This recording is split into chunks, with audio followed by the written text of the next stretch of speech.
ગાંધીધામ ખાતે મિલેટ મહોત્સવ અને પ્રાકૃતિક ફાર્મર માર્કેટ 2026નો અત્યંત ઉત્સાહપૂર્ણ માહોલમાં પ્રારંભ કરવામાં આવ્યો હતો।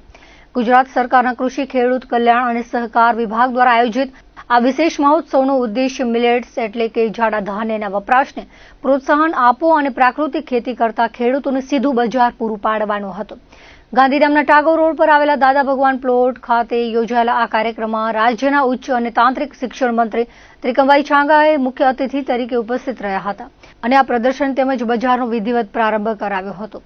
આ પ્રસંગે ગાંધીધામના ધારાસભ્ય માલતીબેન મહેશ્વરી સહિતના મહાનુભાવો વિશેષ અતિથિ તરીકે ઉપસ્થિત રહ્યા હતા। કાર્યક્રમના ઉદ્ઘાટન પ્રસંગે મંત્રી ત્રિકમભાઈ છાંગાએ જણાવ્યું હતું કે મિલેટ્સ એટલે કે બાજરી, જુવાર, રાગી અને સામો જેવા ધાન્યો આપણા પૂર્વજોનો મુખ્ય ખોરાક હતા, જે હવે સુપરફૂડ તરીકે વિશ્વભરમાં નામના મેળવી રહ્યા છે।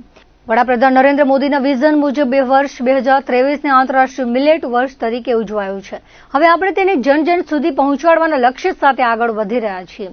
પ્રાકૃતિક ખેતી વિશે વાત કરતા મંત્રીએ કહ્યું હતું કે રાસાયણિક ખેતીથી જમીન અને સ્વાસ્થ્ય બંનેને નુકસાન થઈ રહ્યું છે, ત્યારે બેક ટુ નેચરના મંત્ર સાથે પ્રાકૃતિક ખેતી અપનાવી એ સમયની માંગ છે।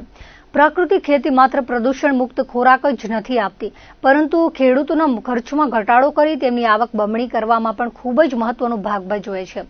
આ મહોત્સવ એ ખેડૂતો અને ગ્રાહકો વચ્ચે એક સીધો સેતુ બનશે, જેનાથી ઝેરમુક્ત આહાર પ્રત્યે જાગૃતિ વધશે। આ મહોત્સવમાં વિવિધ પ્રકારની મિલેટ પ્રોડક્ટ્સ અને પ્રાકૃતિક કૃષિ પેદાશોના વેચાણ માટે ભવ્ય સ્ટોલ્સની વ્યવસ્થા કરવામાં આવી છે। અહીં મુલાકાતીઓને શુદ્ધ અને સાત્વિક આહારની વિવિધ વાનગીઓ તેમજ સીધા ખેતરમાંથી આવેલા ઓર્ગેનિક ઉત્પાદનો ખરીદવાની તક મળી હતી। ઉદ્ઘાટન સમારોહ બાદ તમામ મહાનુભાવોએ વિવિધ સ્ટોલ્સની મુલાકાત લઈ ખેડૂતો અને ઉત્પાદકો સાથે સંવાદ કર્યો હતો।